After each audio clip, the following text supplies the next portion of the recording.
Welcome everybody. For those of you that have just joined us and need interpretation, there's a button for Spanish and Mandarin. Para las personas que están aquí y necesitan interpretación, hay un botón abajo que puede oprimir que va a ser para español o para mandarín.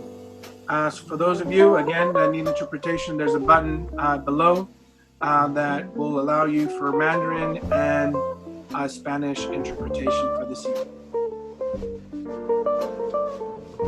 All right, with that said, we're going to go ahead and start tonight. So thank you for being here. My name is Jose Lopez, and I am with the Peninsula Conflict Resolution. As we move forward, I'm going to go ahead and pause the music and start it once we're done. But again, my name is Jose Lopez, and I am the Manager of Facilitation for the Peninsula Conflict Resolution. With that said, I'd like to pass it over to our HRC member who's going to be doing the welcoming comments and remarks for the evening. Good evening. Welcome, and thank you all for taking the time to be here tonight in community, united around such an important topic. I'm Ida Rose Sylvester, Chair of Mountain View's Human Relations Commission. The murder of George Floyd by a Minneapolis police officer led to some of Mountain View's largest local protests in history. Sparked by a national movement for racial justice and police reform, our community wanted to examine, potentially bring change to local policing as well. The community turned to the Human Relations Commission to study community police interactions in our city. In response, the HRC formed a subcommittee that launched a multi-month story gathering effort to hear directly what experiences a very diverse and inclusive group has had interacting with local police. Tonight, you will hear the themes we have heard and analyzed from these stories. We selected Peninsula Conflict Resolution Center, the PCRC, to collaborate with us. They have worked with us to design the forums, professionally facilitate them, and have conducted the analysis on the themes. We thank them and their entire team, and especially Jose Lopez, that worked tirelessly through this process to make sure we met the needs of our community. Of course, our work would not be possible without the many community members who shared their time and their stories with us. We are honored by that time with you, the community, dedicated to this work, and the encouragement and help that you gave us in this process. So thank you. Thank you for your trust and faith in this process and in us.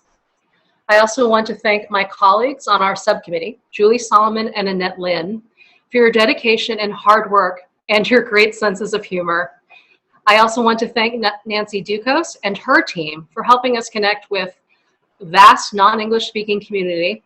And also a special shout out to Mountain View's own Audrey Ramberg, who supported this process every step of the way. Also, thank you to the Mountain View City officials, including council members, city manager, and city staff for being here tonight and being interested in what we have to say. Next up is my colleague, Annette Lynn, who will speak to you about our objectives and how we engage with the community in this process. Thank you all and have a great evening. Hi everyone. So for tonight, tonight is the culmination of months of work with the people who Ida Rose just mentioned, and the objectives of that work was twofold. The first was to provide a comfortable space to share personal stories that increase visibility and understanding of local police interaction with the community. The second thing that we wanted to do was to gather information for a report that could be used by the Mountain View Police Department and City Council to help inform future police policy and programs. So the way we did this, our process, we knew that we wanted to have participants of all kinds from Mountain View, residents, workers, as well as visitors who have personal experience interacting with Mountain View Police. We did extensive outreach using city resources as well as our own networks.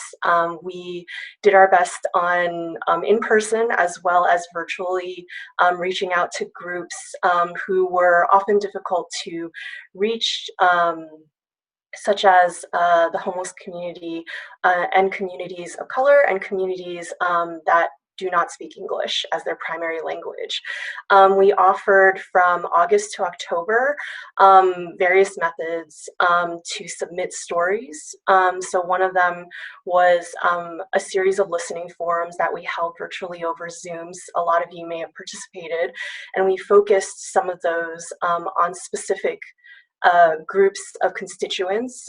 So one was totally English speaking, another was focused on the youth community, another on the Spanish speaking community, and another on the Mandarin speaking community. We also, the city also supported a website portal where folks could submit written stories, and we were sure to support anonymity through that portal. Ida Rose, Julie and I also conducted one-on-one interviews with folks who otherwise weren't comfortable or couldn't access these ways of submitting stories.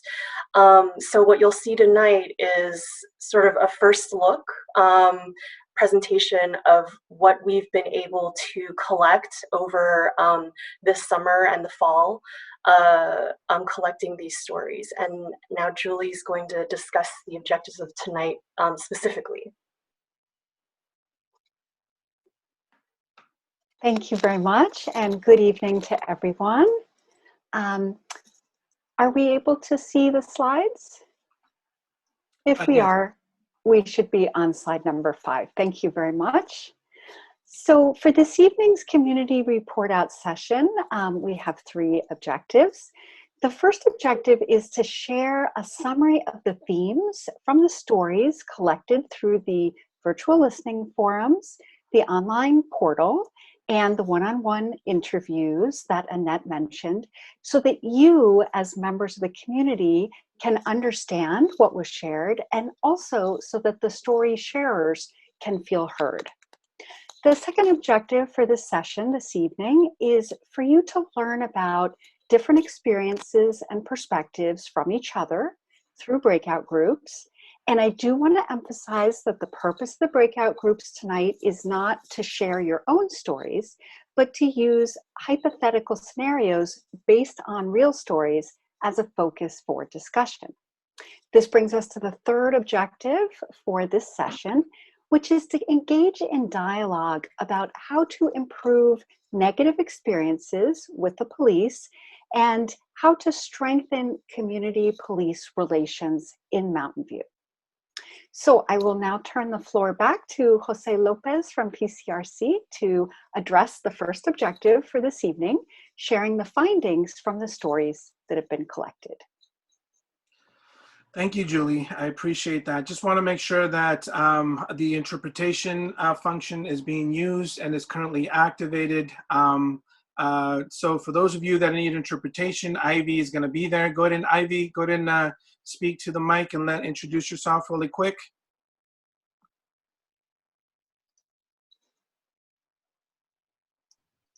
Can you hear me now? Okay. Hi, everyone.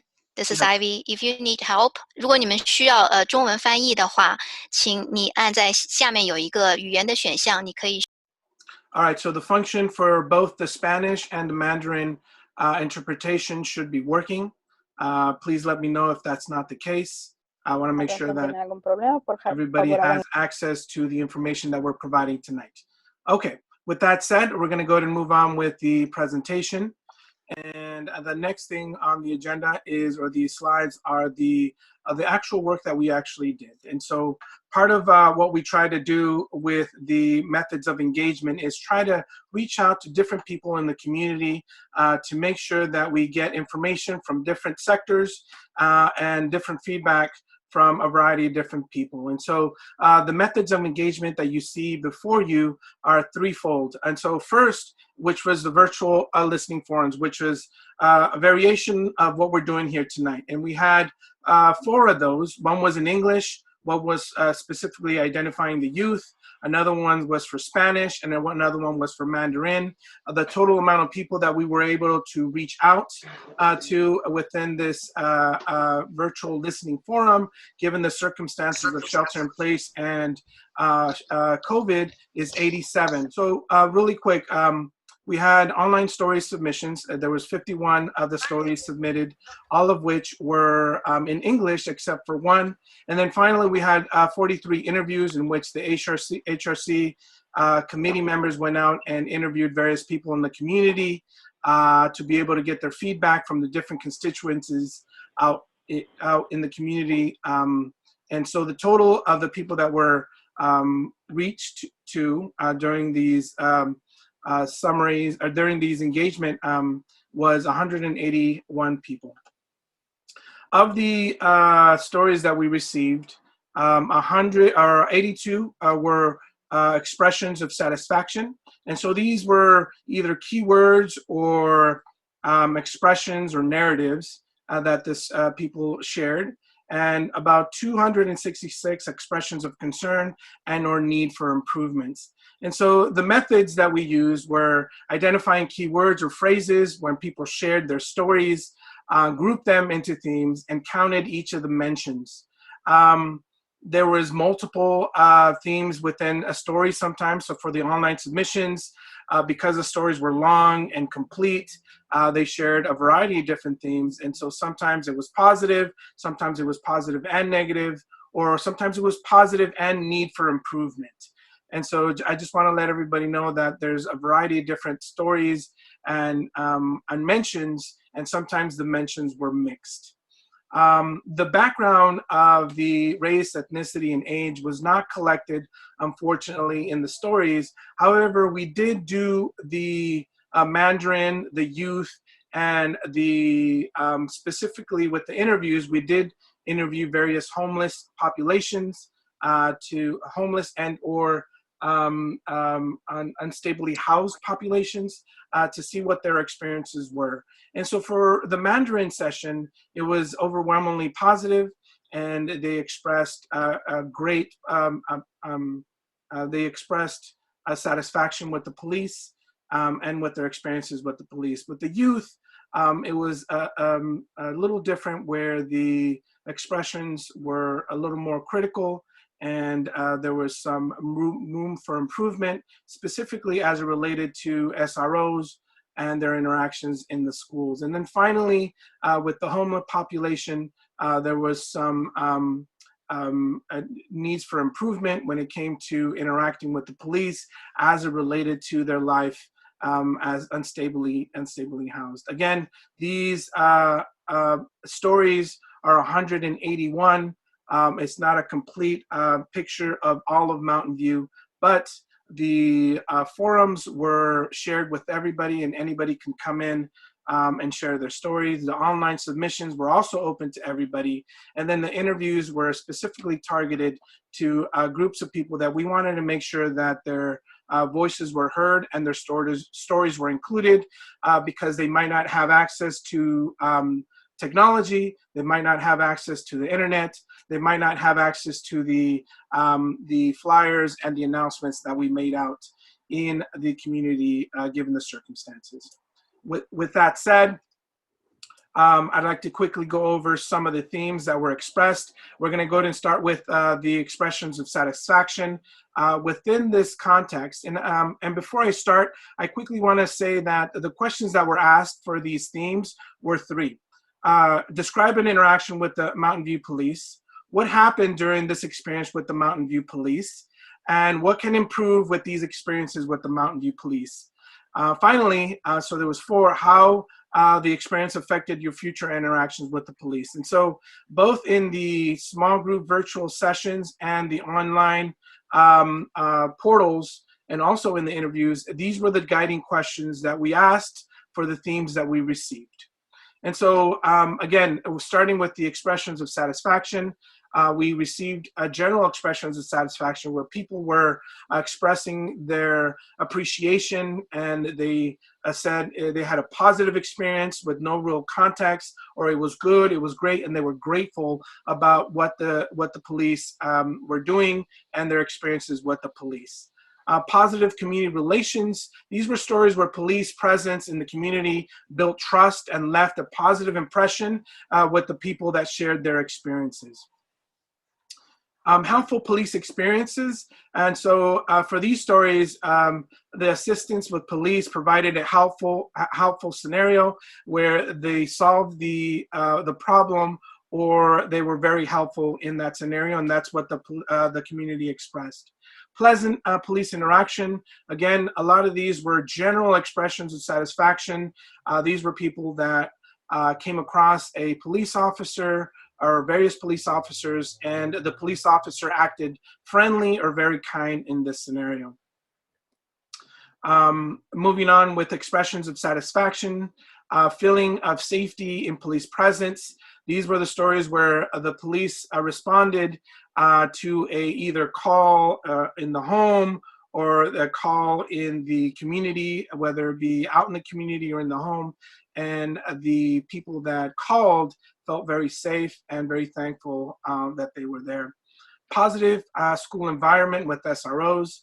These were specifically parents, and this is important to point out that the positive experiences with SROs in the virtual groups that we shared were all parents, and they were very thankful that police were there interacting with their kids and making them feel safe, and the environment in the school feel safe as they were at home.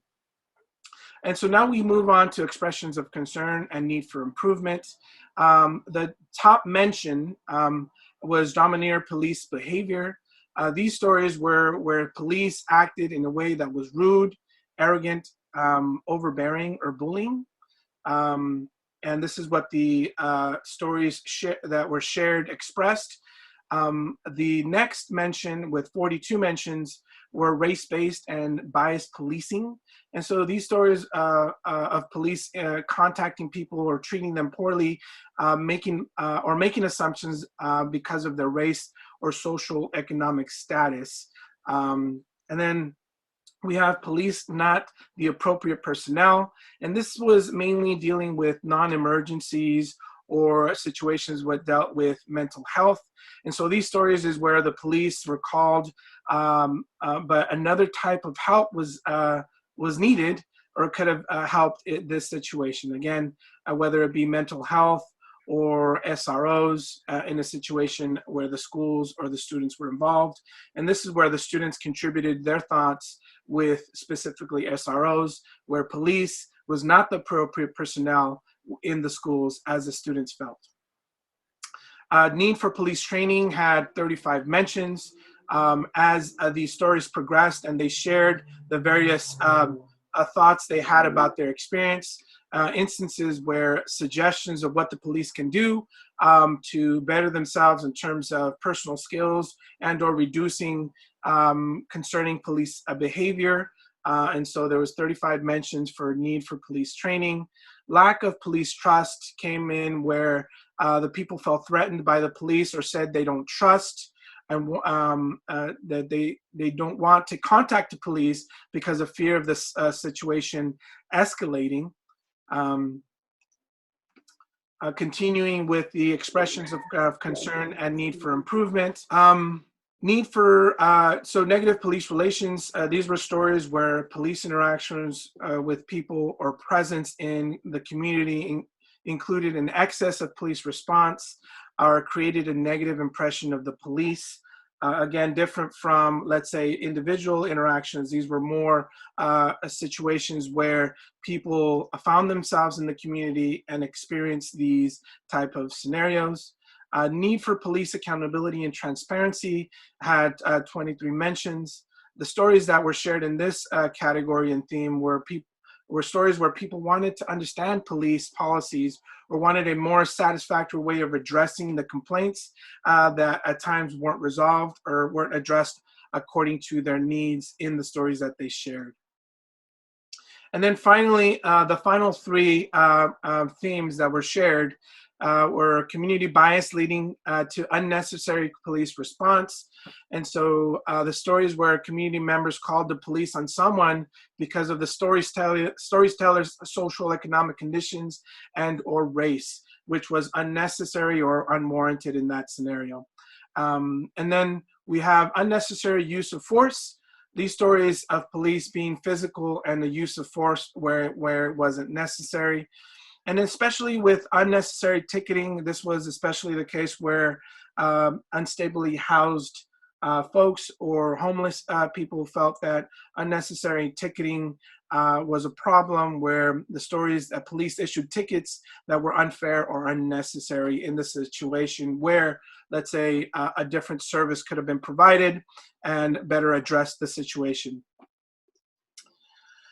All right, and so with that, I want to say that there's a full report that we're going to be submitting with better descriptions and a fuller account of what these things are. We can check. You can check in with the city of Mountain View in terms of the details of that and have a better idea of what these themes are. With that said, we've identified the themes tonight, and we've broken down the themes into the various groups that we're going to break up into in a bit.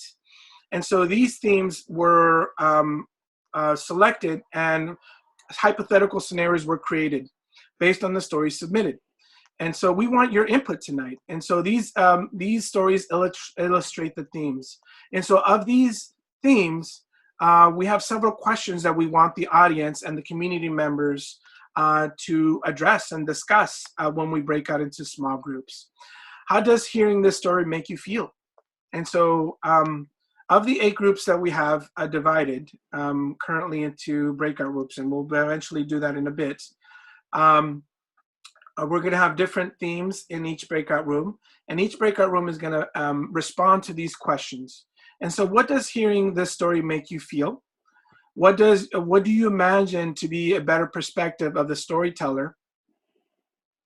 What do you imagine to be the perspective of the storyteller, a bystander, the police? What went well? What didn't go well? What could be done differently to improve this experience?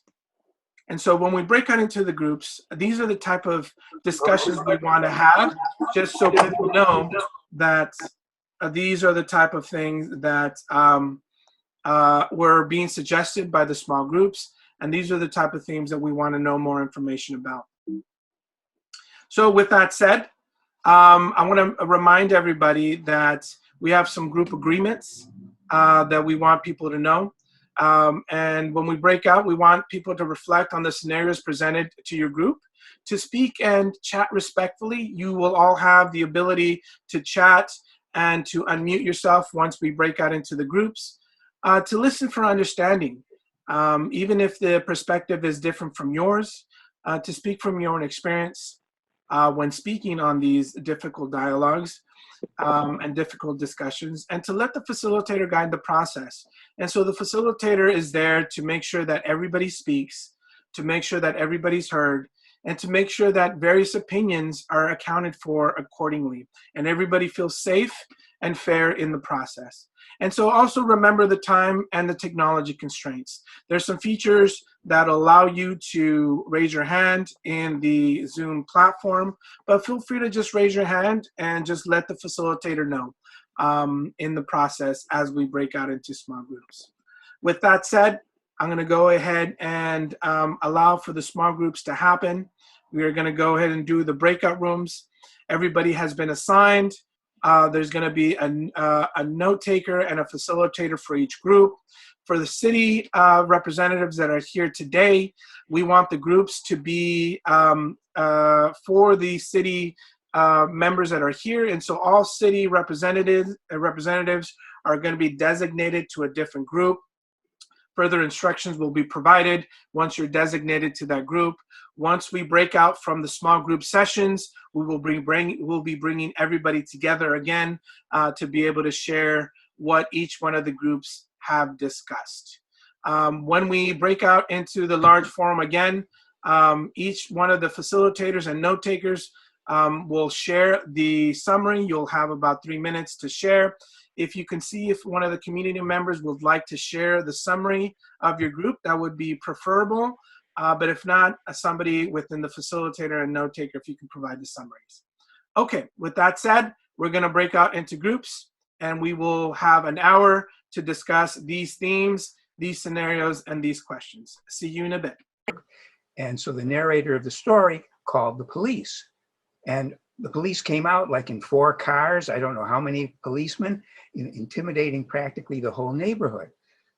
So there was no harm to anybody, but the problem seemed to be too many policemen. So some of the conclusions we came to is that, one, do the policemen always have to go around so heavily armed and visibly ready for action and to defend themselves, rather than look like someone you might want to go to get some help for a community problem? Let's see, what other things came up in our discussion? Oh, training. That maybe that's an area where the police should have training, and that we should get back to where the policemen should be thinking somewhat in terms of helping making the community feel good, rather than solely thinking of catching people who aren't behaving properly and protecting themselves. Can you add something at this point, Beth? Yeah, just a couple of things more. You started off great.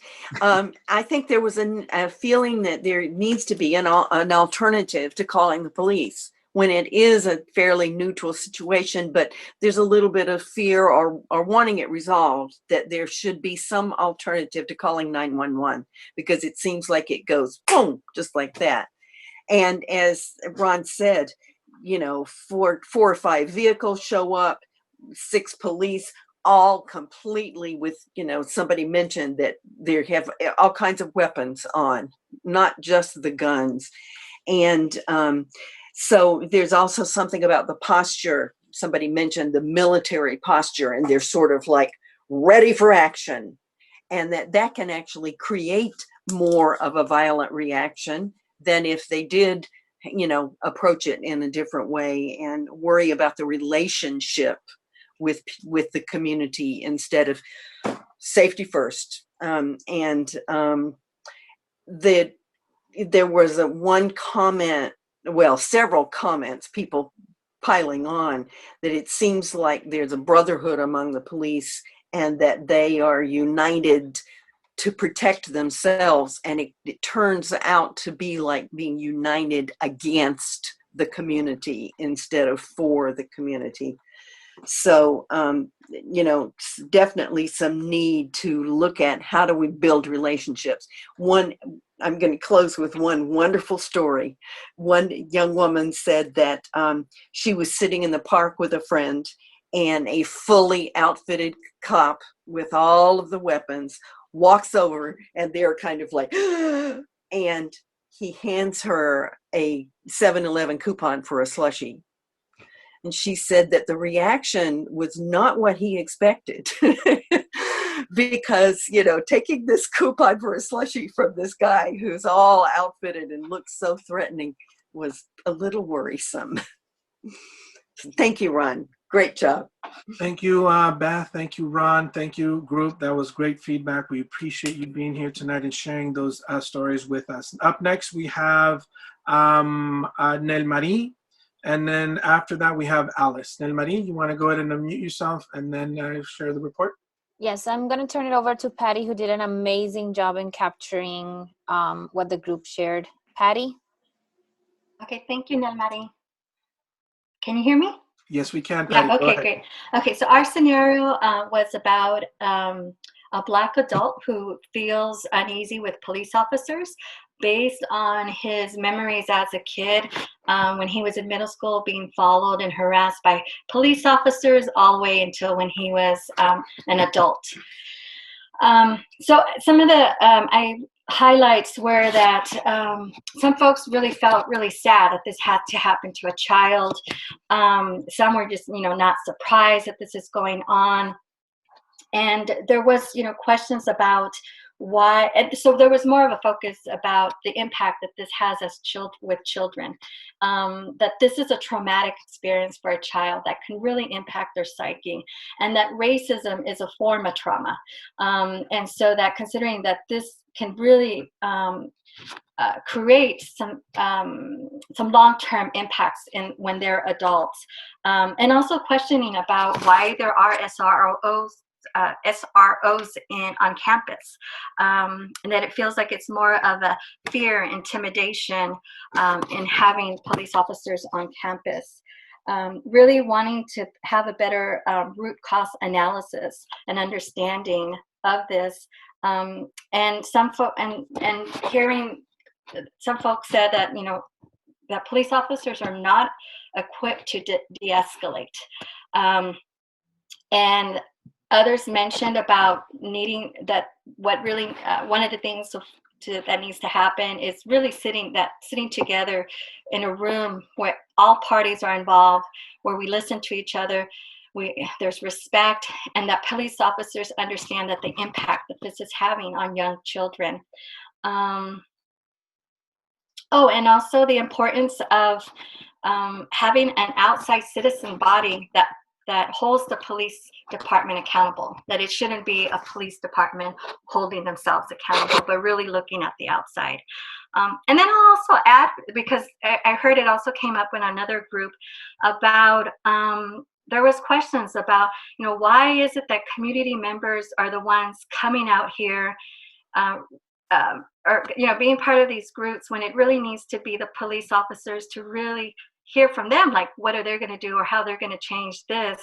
And I took notes there, so I have better notes on that for you. But it's really similar to like what another group also mentioned about.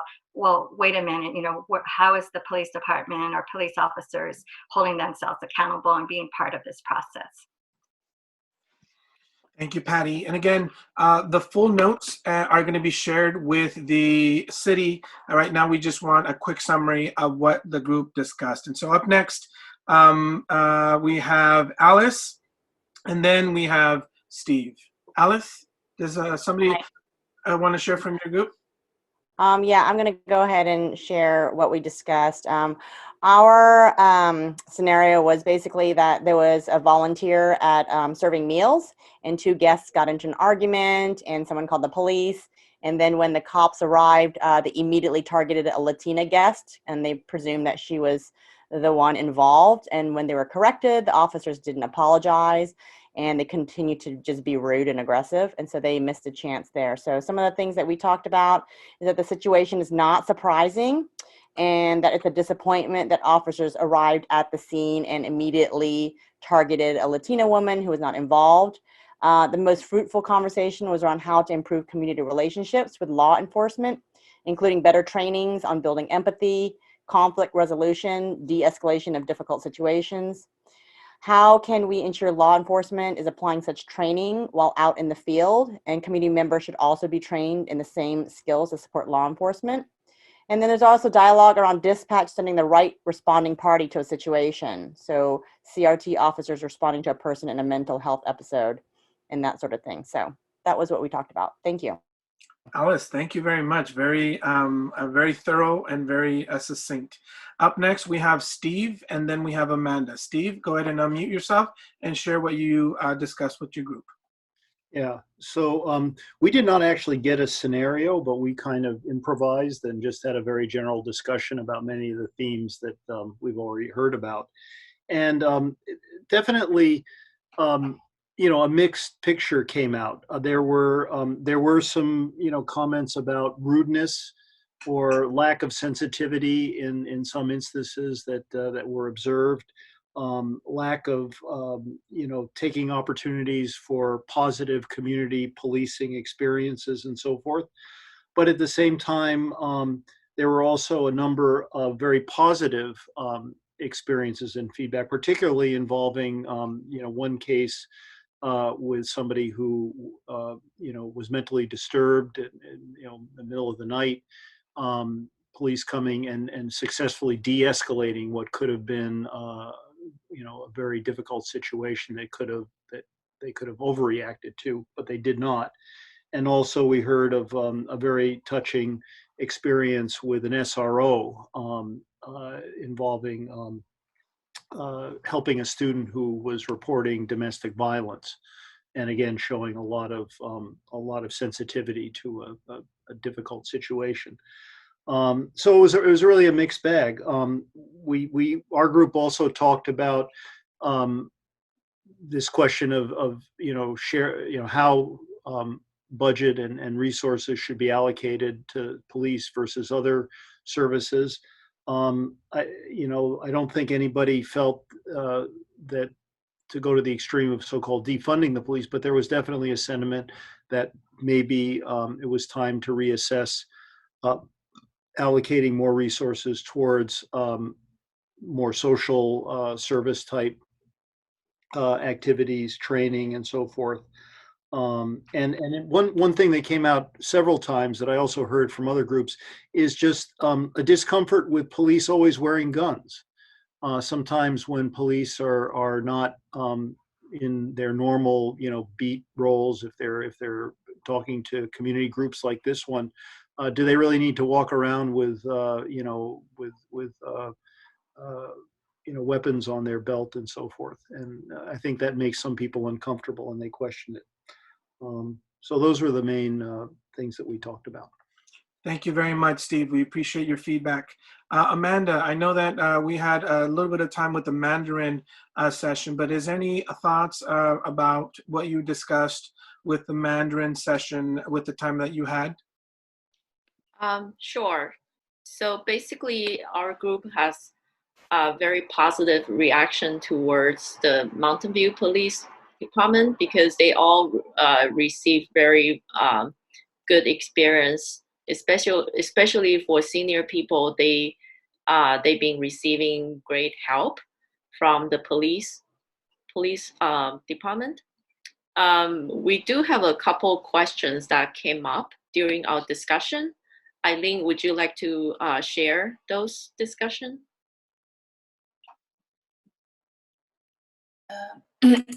Okay, our scenario is about a single mom to a police event that was giving holiday gift cards to low-income families. Was referred to the program by the child's school. The police officer that single mom talked to didn't believe that she was eligible to receive a gift card, and then he yelled at the single mom and accused her of fraud. So our sharing is most of our participants feel that was surprised because that was not what they have experienced with police officer. And also they have two questions for the police officer. If number one, if officer are allowed to wear guns or any sort of weapons when they are off duty. The other one is if there is any department that people can leave their comment either for a good experience or bad one to have a better communication with community. They also have people asking that because there's a language barriers, so when they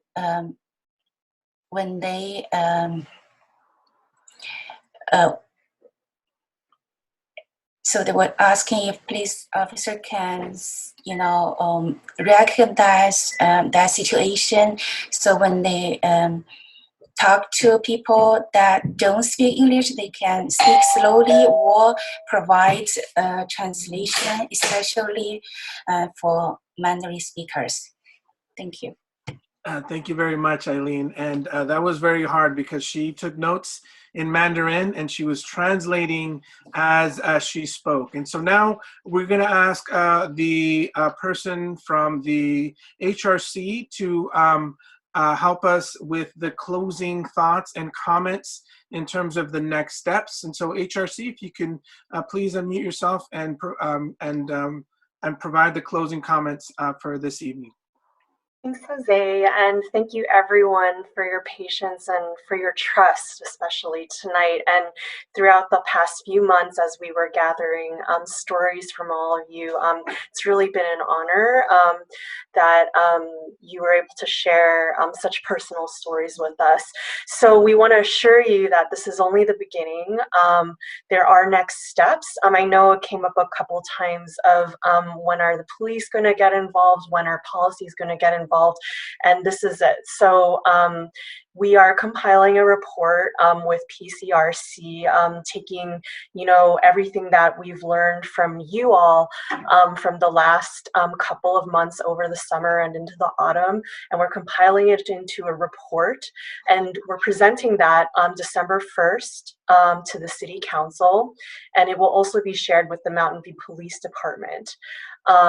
So tonight, I know, you know, we've had a few people from the city and the police department represented here. And this isn't the end of our communication with you. This subcommittee on community and police relations in the HRC is still established, and our emails are listed there. Those are our personal emails. Please feel free to email Ida Rose, me, Annette, and Julie at any time. We really want to keep this going, and we've heard new stories even tonight. So with that, I want to pass it on to Ida Rose. There's another event that the HRC is having that's related. And so Ida Rose, go ahead. Thank you, everyone. Next slide, Jose. Oh, thank you. Nope. Oh, there's a little bit of lag. Shocking. Before I talk about the slide, I just want to echo some of what Annette said. Thank you all for your patience, but thank you even more for sharing your thoughts, your time, your feelings, and your new ideas, which I think have caused some of us to already start thinking about what comes next in new ways. So thank you for sharing all of that with us tonight. I did want to, while I've got you here, tell you about our Civility Roundtable coming up on Wednesday, December 2nd at 6:30 p.m. on Zoom. We call it Believing is Seeing, the Power of the Mythology of Race. We are going to talk a little bit about implicit bias, what it is and how it shows up in a few different forms. But we will be breaking out into groups where we work on how and talk about how implicit bias shows up in ourselves, how it shows up in Mountain View, and what we as a collective can do to combat that implicit bias. I know bias was spoken a lot about tonight in different forms, not just racism, but other forms as well. So I think this is an event that many of you would be very interested in hearing, and also goes to how we as a community can understand things at the core and work on them together. So I'm very excited about this and hope you can all make it. There's a registration link right there. Please sign up if you can. And finally, last slide. Well, I've already said thank you. This has been a very empowering few months for me and for the members on this commission. We have met a tremendous number of people. We've heard amazing stories, amazing in all senses of the word. We've worked hard, we've learned a lot, and we just feel honored to be able to do this work for our community. So thank you all. I hope you have a wonderful night.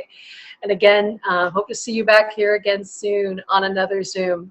Thank you for all that you do for the community too. Thank you.